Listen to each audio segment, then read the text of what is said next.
तो identification of subjects हम लोगों ने पहला वीडियो कर लिया है, जिसमें हमने बेसिक्स पे बात कर लिया था। हमने सब्जेक्ट्स को कैसे आइडेंटिफाई करते हैं और क्यों सब्जेक्ट इंपॉर्टेंट है किसी भी सेंटेंस में, ये सारी चीजों पे हमने बात किया है एक्सटेंसिवली। अब हम आज केवल प्रैक्टिस करेंगे ऑन ऑल दीज सेंटेंसेस। सो चलते हैं, फर्स्ट सेंटेंस से हम स्टार्ट करते हैं। फर्स्ट सेंटेंस आपको दिख रहा है, the hungry puppy barked loudly at the mail carrier, है ना। इसका मतलब एक कोई भूखा कुत्ते का बच्चा है, वो भौंक रहा है बहुत जोर से, किस पे, किसी डाकिया के ऊपर, है ना, जो चिट्ठी लेकर के आता है। अब यहाँ पे देखिए दो चीजें हैं।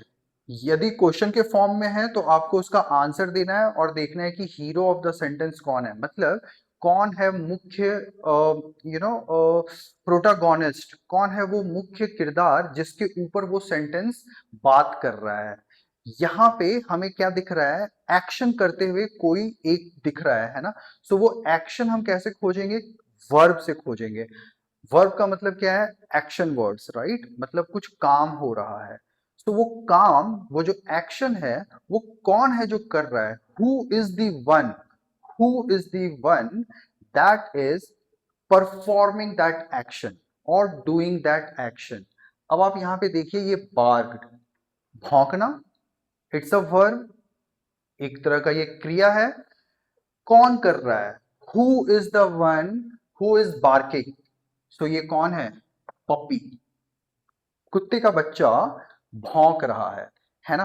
अच्छा, हंगरी, यहाँ पे हंगरी आपको परेशान कर सकता है, बट हंगरी क्या है ना, वो पप्पी को डिस्क्राइब कर रहा है। So it is an adjective, right, it's not the main subject. What is your main subject, puppy. So first sentence clear. So puppy is the subject in this sentence.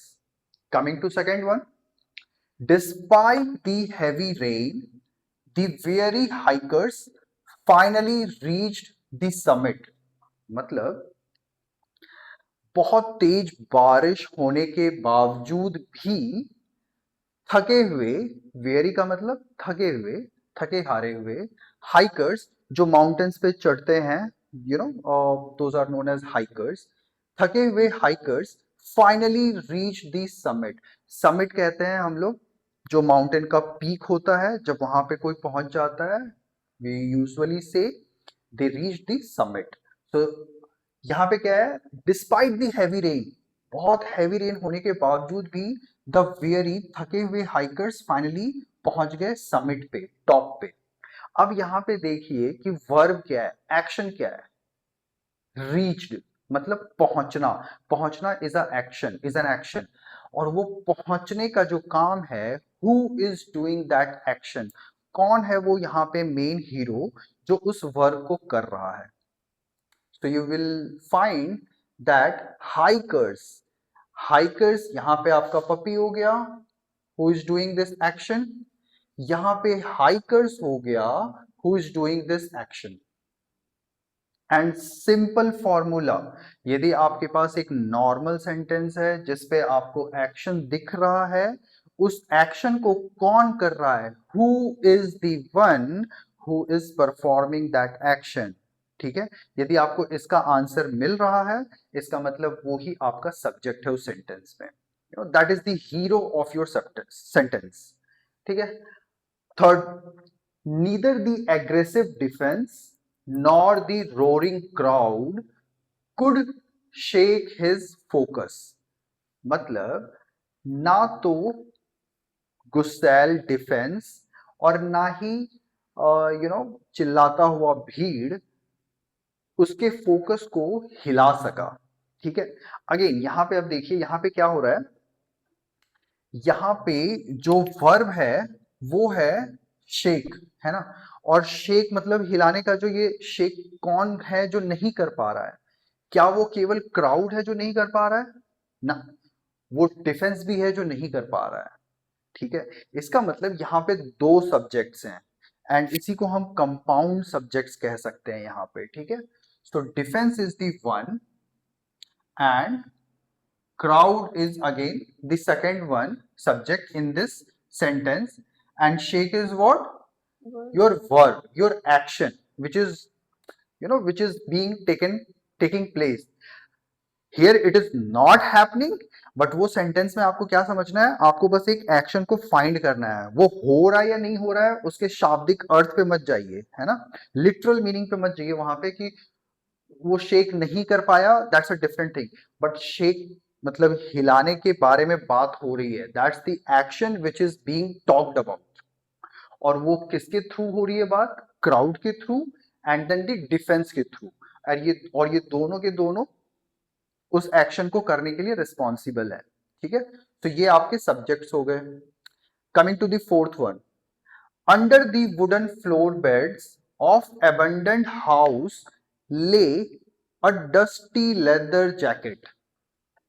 अब यहां पे थोड़ा सा आपको समस्या हो सकता है, रीजन, इस तरह के सेंटेंसेस को हम लोग ना इन्वर्टेड सेंटेंस, इन्वर्जन वाले सेंटेंस कहते हैं। मतलब हिंदी में जैसे मैं आपको यदि समझाऊं, तो अंशिका हिंदी में एक सेंटेंस बताओ, एक सीधा और उसी का इन्वर्जन में हम कैसे बोलेंगे। शेर खतरे में था। और जैसे शेर की जान खतरे में थी, और हम ये भी कह सकते हैं खतरे में थी शेर की जान, है ना। सो इस तरीके के जो सेंटेंसेस हैं वो बनाए जाते हैं नॉवेल्स वगैरह में या फिर स्टोरी में इम्पैक्ट को लाने के लिए, है ना। मतलब जो वर्ब है, जो एक्शन है, वो आपके सब्जेक्ट से जस्ट पहले आता है ऐसे सेंटेंसेस में। तो हमें क्या करना चाहिए, इस तरह के सेंटेंसेस को हम सीधा करके देखेंगे, ठीक है।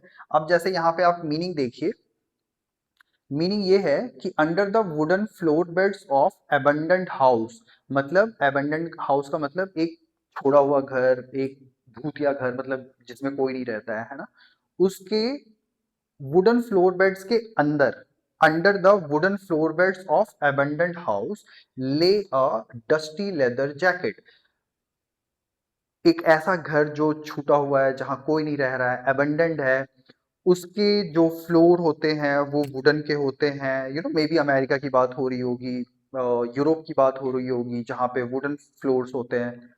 तो उस वुडन फ्लोर बेड के नीचे क्या है, एक बहुत ही डस्टी सा लेदर जैकेट पड़ा हुआ है, ले अ डस्टी लेदर जैकेट। इसको हम यदि सीधा करके देखें, तो इसका सीधा करके आप ऐसे बनाएंगे, a dusty leather jacket was laid under the wooden floor beds of abandoned house। ठीक है, मतलब हमने क्या किया, हमने डस्टी लेदर जैकेट से स्टार्ट किया, ठीक है। और डस्टी, अगेन डस्टी क्या है, उस लेदर वाले जैकेट का एक एडजेक्टिव है, उसके बारे में बता रहा है कि वो कैसा है, वो लेदर जैकेट कैसा है, वो डस्टी है ना, या वो फटा हुआ होगा, या वो बहुत मोटा होगा, या बहुत खतरनाक सा कुछ तो होगा, so dusty is just an adjective. तो यहाँ पे मेन सब्जेक्ट क्या हो जाएगा Anshika, jacket. Jacket is the main subject. क्योंकि आप पूछ के देखिए, क्योंकि देखिए ये ले इज द वर्ब, पड़ा हुआ होना, ठीक है।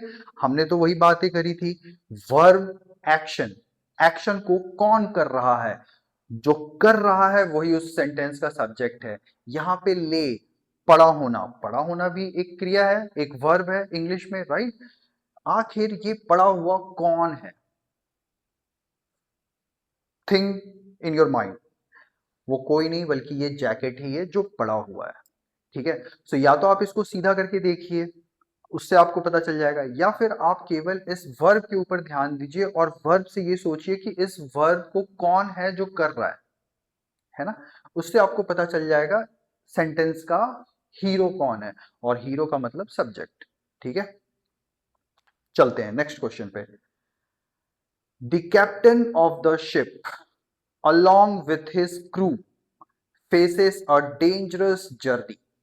ठीक है, अब यहां पर हम सोचते हैं कि क्या हो रहा है, देखिए फेस कर रहा है, फेस करना का मतलब सामना करना, है ना, किसी चीज को, facing the challenge, facing the competition, है ना। तो उस चीज का सामना करना, फेस करने का मतलब सामना करना, तो ये भी क्या है, एक वर्ब है, राइट। अब इस वर्ब को कौन है जो एक्शन में ला रहा है, you know who is the one who is doing this action? तो आप ध्यान से देखिएगा तो आपको पता चलेगा ये जो कैप्टन है ना, this captain is the one who is doing this action along with his crew. आप कंफ्यूज आपको बिल्कुल नहीं होना है. along with his crew का मतलब ये भी सब्जेक्ट मत ले लेना आप, है ना. ये इसके साथ क्या है, एडिशन है, एडिशनल इंफॉर्मेशन है. बट मेन सब्जेक्ट कौन है जो इस चीज को फेस कर रहा है, द कैप्टन, है ना. The captain of the ship. Ship भी नहीं, देखिए जहाज नहीं फेस कर रहा है यहाँ पे डेंजरस जर्नी, उस जहाज का कैप्टन है जो डेंजरस जर्नी को फेस कर रहा है. किनके साथ, अपने क्रू के साथ. क्रू का मतलब उसके टीम में और भी जो बंदे होते हैं उन सब के साथ, राइट. सो यहाँ पे सब्जेक्ट क्या हो जाएगा आपका, captain. Now comes the sixth one. Who is the owner of this palace. Again interrogative sentences. Interrogative के लिए हमने क्या बात किया था, if we are not able to figure it out what we should do, इसका आंसर बनाना चाहिए. इसका हमें आंसर करने का ट्राई करना है. So who is the owner of this palace, answer हो सकता है I am the owner of the palace, you are the owner of this palace, Ram is the owner of this palace, maybe she is the owner of this palace. कुछ भी हो सकता है. But हमें ये नहीं पता है कि वो आई होगा, यू होगा, ही होगा, शी, कौन है एक्चुअल हमें नहीं पता है. बट हमें ये पता है कि यही पूछा गया है कि कौन है उस जगह का मालिक, राइट. तो यहाँ पे आपको कोई एक्शन नहीं दिख रहा है, बट स्टिल आपको आंसर से पता चल रहा है कि who is the subject, who is the subject of this sentence.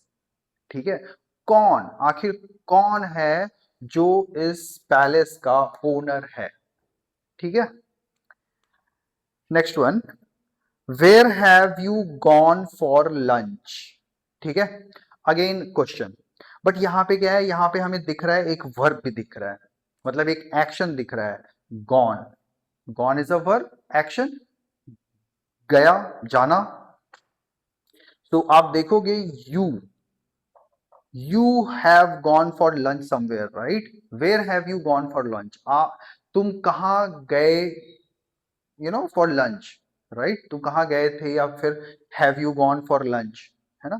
तुम कहाँ गए थे, something like that. So इसका हो जाएगा you, because you is the one for whom this gone is taking place, right?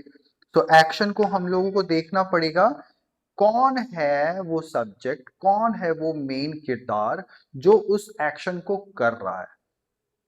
ठीक है, और वही हमारा सब्जेक्ट होगा. Eighth, on the top shelf of the library sat the rarest manuscript in the world. ये फिर से हमें आ गया, कैसा है सेंटेंस ये अंशिका, इनवर्स. ये इन्वर्जन वाला सेंटेंस है फिर से हमारे पास. ठीक है, अब आप ध्यान से देखो, यदि आप इसमें खोजने की कोशिश करो कि where is the verb. So Anshika, what do you think, where is the verb. Sat. Sat is the verb. बैठना, यहाँ पे बैठना मतलब रखा हुआ, है ना. अब किताब, मैन्युस्क्रिप्ट का मतलब जो हाथ से लिखी हुई ग्रंथ होती है ना. सो बेसिकली मैन्युस्क्रिप्ट कोई भी बुक है तो वो बैठेगी क्या, मतलब कोई रखेगा उसे, राइट. सो सैट का मतलब यहाँ पे हो गया रखा हुआ. तो वो जो अब इसको हम यदि सीधा करने का कोशिश करें या फिर हम वर्ब देखें तो सैट. अब ये सैट, ये जो एक्शन है वो कौन कर रहा है यहाँ पे, मैन्युस्क्रिप्ट. मैन्युस्क्रिप्ट कर रहा है. सो डायरेक्टली आप इससे सब्जेक्ट को फाइंड कर सकते हैं, या फिर अब चूंकि ये इन्वर्जन वाला सेंटेंस है तो आप इसको सीधा करके भी देख सकते हैं. अब सीधा करेंगे तो क्या हो जाएगा, the rarest manuscript in the world sat on the top shelf of the library. ठीक है. सो इसका जो डायरेक्ट सेंटेंस है वो ऐसे ही बनेगा कि जो सबसे रेयरेस्ट का हिंदी क्या बोलूंगा मैं अंशिका, यूनिक बोल सकते हैं इसे. यूनिक, या फिर उसका एग्जैक्ट हिंदी हमें नहीं पता, but rarest is like very दुर्लभ, दुर्लभ, राइट. सो बहुत ही दुर्लभ मैन्युस्क्रिप्ट, पूरी दुनिया का जो एक कोई मैन्युस्क्रिप्ट है उसके बारे में बात हो रही है, वो सबसे टॉप शेल्फ पे, शेल्फ मतलब अलग अलग रैक्स होते हैं, सो उसमें जो सबसे टॉप शेल्फ है उस पे, लाइब्रेरी के सबसे टॉप शेल्फ पे वो रखा हुआ है। ठीक है, तो हम इसका डायरेक्ट सेंटेंस क्या बनाएंगे, ऐसे ही बनाएंगे ना, the rarest manuscript in the world sat on the top shelf of the library, है ना। तो उससे भी हमें समझ में आ जाएगा कि सब्जेक्ट जो हीरो है सेंटेंस का वो कौन है, मैन्युस्क्रिप्ट है। ठीक है, और last sentence, hard against the Rocky shoreline crashed the powerful waves of the Atlantic, ये भी इन वर्ड्स वाला ही सेंटेंस है। मैं चाहता हूं कि ये सेंटेंस को आप खुद से देखें, खुद से सोचें, और इसमें टाइम लीजिए, फाइंड करिए कि एक्शन क्या है, उस एक्शन को कौन है जो कर रहा है, और इसको सीधा करने का भी आप कोशिश करें। एंड ठीक है, अभी तो मेरे वीडियोस को व्यूज ही नहीं जा रहा है, बट स्टिल यदि आप देख रहे हैं और आप अटेम्प्ट करना चाहते हैं तो I would like you to attempt this question and then put it in our comments so that I can check and then I can comment on it. So I think that's it. Thank you for today.